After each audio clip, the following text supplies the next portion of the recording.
Hi friends, welcome back. I am Arvind sir, founder, author, English trainer and motivational speaker. स्वागत करता हूं आप ही के YouTube चैनल में जिसका नाम है Delight English by Arvind sir. Delight English by Arvind sir.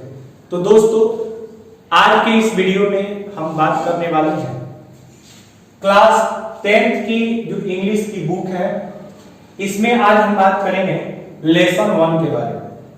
ये पैनोरमा पार्ट 2 जो आपका किताब है, क्लास 10th की जो बुक है, आज इसी बुक के बारे में हम सभी चर्चा करने वाले हैं। तो सबसे पहले आपको बता दें कि द पेस फॉर लिविंग जो है, इसका अर्थ क्या होता है। तो देखिए, द पेस फॉर लिविंग का मीन्स होता है जीने की रफ्तार या जीने की गति। आज जो जीने की रफ्तार है, आज जो जीने की गति है, वो कैसे है, इस बारे में लेखक आरसी हचिंसन हमें बताते हैं। तो आइए बिना समय को गंवाए हम बात करते हैं 10th क्लास की जो इंग्लिश की बुक है, उसका जो फर्स्ट चैप्टर है। आज हम इस फर्स्ट चैप्टर के बारे में बात करेंगे। आरसी हचिंसन एक ब्रिटिश नोवेलिस्ट, आरसी हचिंसन एक ब्रिटिश उपन्यासकार है। जो उपन्यास लिखते हैं उनको हम नोवेलिस्ट कहते हैं, जो नाटक लिखते हैं उनको हम ड्रामेटिस्ट कहते हैं। तो आरसी हचिंसन एक ब्रिटिश नोवेलिस्ट है। It's habits and exceptional flare for the touching the sensitive issues of the contemporary society.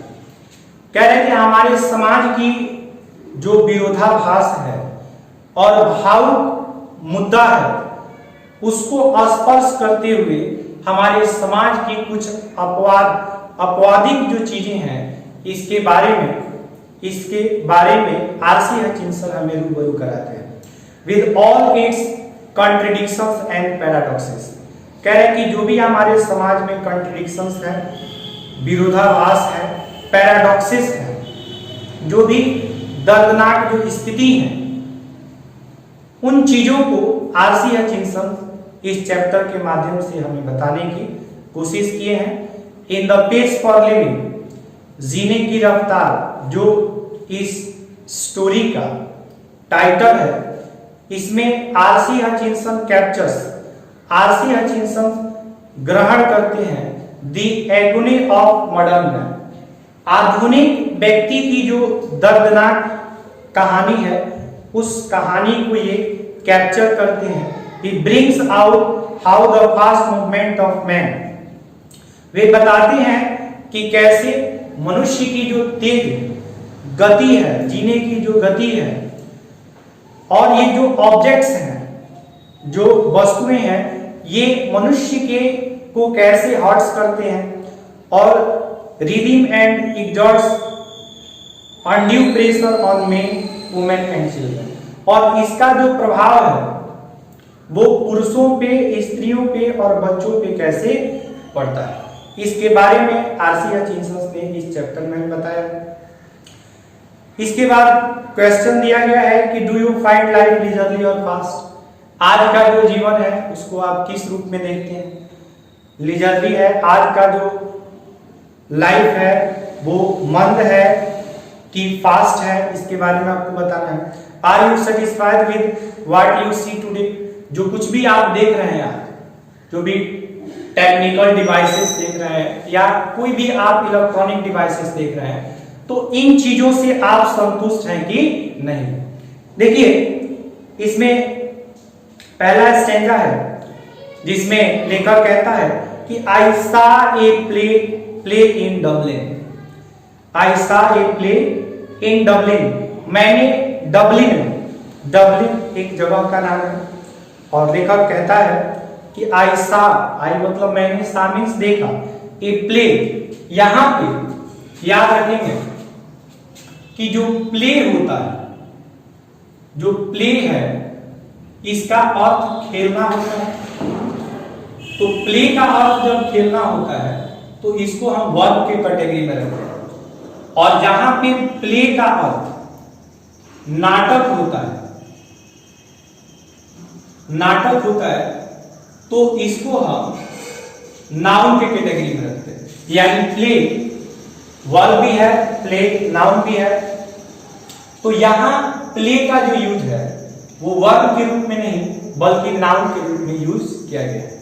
तो लेखक कहता है कि डबलिन में मैंने एक नाटक देखा, नॉट लॉन्ग एगो, बहुत पहले नहीं, in which the chief character was an elderly corn merchant. उसमें जो चीफ कैरेक्टर था, उस नाटक का जो मुख्य पात्र था एन एल्डरली कॉर्न मर्चेंट, वह एक अन्न व्यापारी था। कौन था? अन्न व्यापारी, CORN, corn merchant, corn merchant, जिसका अर्थ होता है अन्न व्यापारी, जो अनाज की व्यापार करता है उसी को अन्न व्यापारी कहते हैं। तो वो एक वयस्क है और अन्न का व्यापार करता है इन ए स्मॉल आयरिश कंट्री टाउन। कह रहे कि आयरलैंड के एक छोटे से गांव में वो जो है अनाज का व्यापार करता है। He was a man of many anxieties. Anxieties का मतलब होता है चिंता, याद रखेंगे। एनेक्सिटीज का मतलब होता है चिंता। तो वो अनेक चिंताओं से ग्रसित है। जो अन्न का व्यापारी है वो अनेक चिंताओं से ग्रसित है। He was a man of many anxiety. His heart was dicky. देखिए डिकी का अर्थ क्या होता है?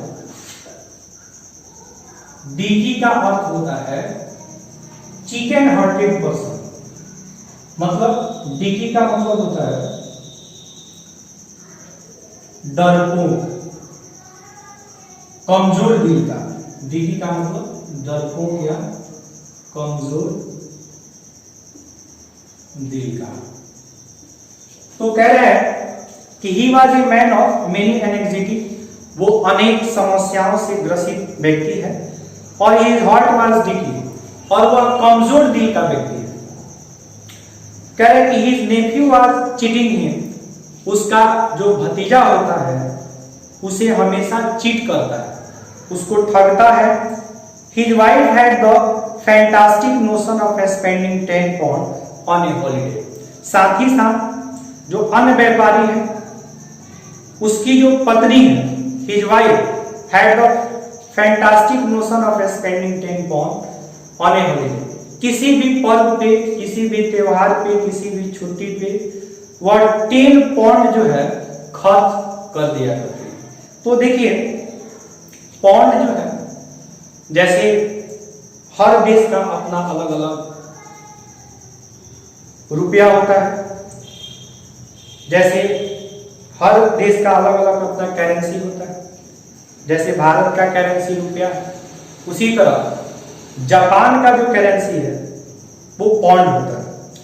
All together the pace of life was getting too much for him. सब मिलाकर जीवन की जो रफ्तार है उसके लिए सहना बहुत ही कठिन है। And in a moment of despair, और कह रहा है कि निराशा की स्थिति में ही uttered a great cry from the heart. जब भी उस पे कोई दुख आता है तो वह दिल से चित्कार करता है। दे टेल मी, वे लोग मुझे बताते हैं, देयर इज एन एरोप्लेन। उस नाटक का ही ये हिस्सा है, स्टैंजा है। तो आरसी हचिंसन कहते हैं कि वे लोग मुझे बताते हैं कि देयर इज एन एरोप्लेन, एक हवाई जहाज है, now that goes eight 1000 miles an hour, जो 1 घंटे में 1000 की दूरी तय करती है।